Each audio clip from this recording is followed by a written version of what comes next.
Boa noite, eu me chamo Antônio Cardoso Papaleuzinho.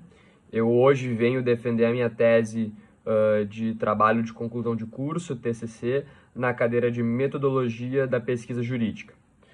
O meu tema ele é o fenômeno da uberização com um viés patronal. Para que a gente possa tecer comentário sobre esse tema, primeiramente é necessário fazer uma contextualização sobre a origem da uberização.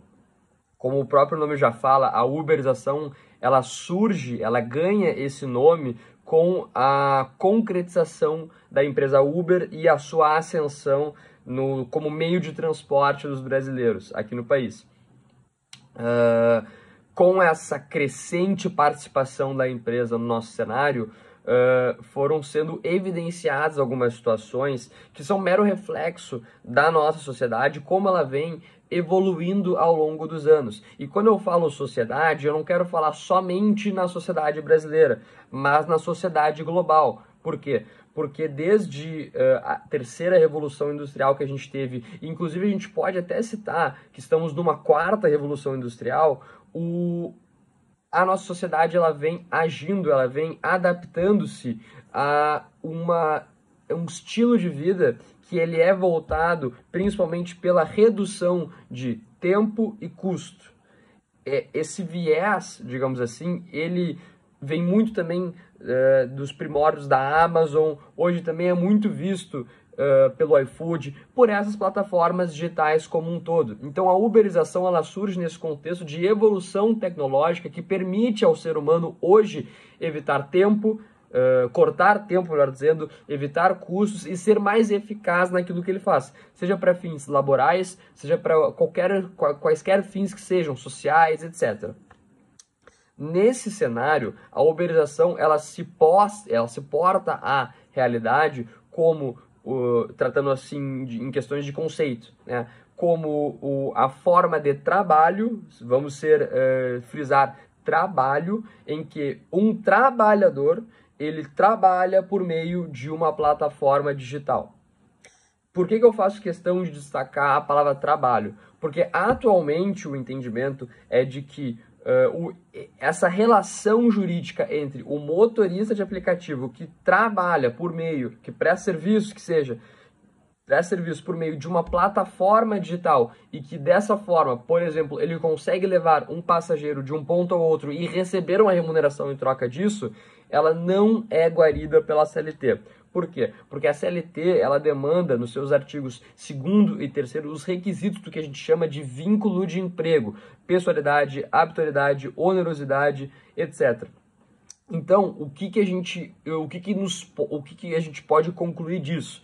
Que atualmente a problemática dessa relação, ela figura no fato de que nós temos uma relação de trabalho que advém de uma evolução da nossa sociedade, mas que atualmente, assim como diversos outros temas no nosso país, não possui uma regulamentação específica que proteja de fato tanto os trabalhadores como as empresas que fornecem esse serviço.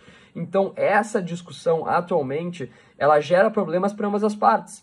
E o que a gente vê nos dias atuais? O entendimento na justiça do trabalho, como não poderia deixar de ser, protetivo ao trabalhador, dizendo que sim, devem ser, claro, verificados caso a caso, que temos cumpridos os requisitos da relação de emprego, deve ser reconhecido o vínculo de emprego.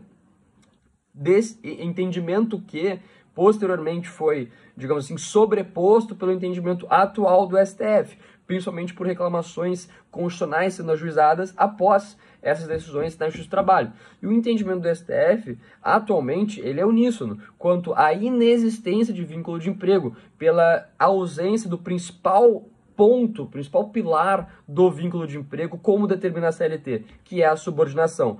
E esse entendimento, assim, ele revela a dificuldade da gente tratar sobre o tema e a importância que justifica escrevermos um artigo como o presente.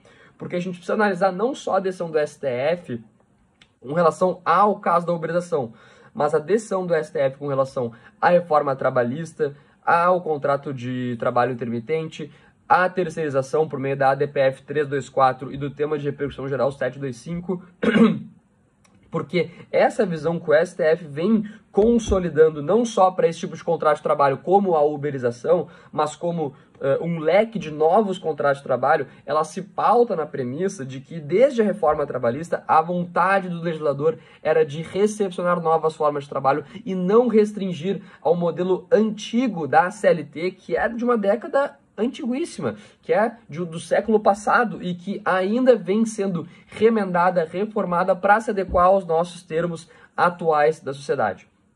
Então, esse artigo ele vai passar tanto pelo conceito, pela origem, pelo problema, mas principalmente de que forma que nós podemos trazer, ou pelo menos identificar, mapear uma solução para essa controvérsia que não pode ficar do jeito que está.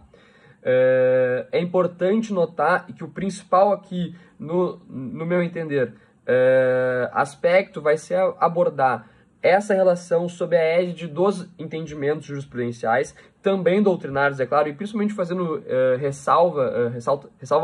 fazendo destaque aos entendimentos contrários e o porquê eles, com base no entendimento do STF, não devem prevalecer sobre essa discussão, e fechando em uma conclusão, em uma síntese de certa forma, mapear o que deve ser feito, o que nós podemos fazer, o que os acadêmicos de direito, o que os operadores do direito podem e devem fazer, o que se deve planejar para essa relação de trabalho, que não só a uberização, mas como todas que vão ser utilizadas, que vão utilizar de plataformas digitais, tendem a seguir. Obrigado.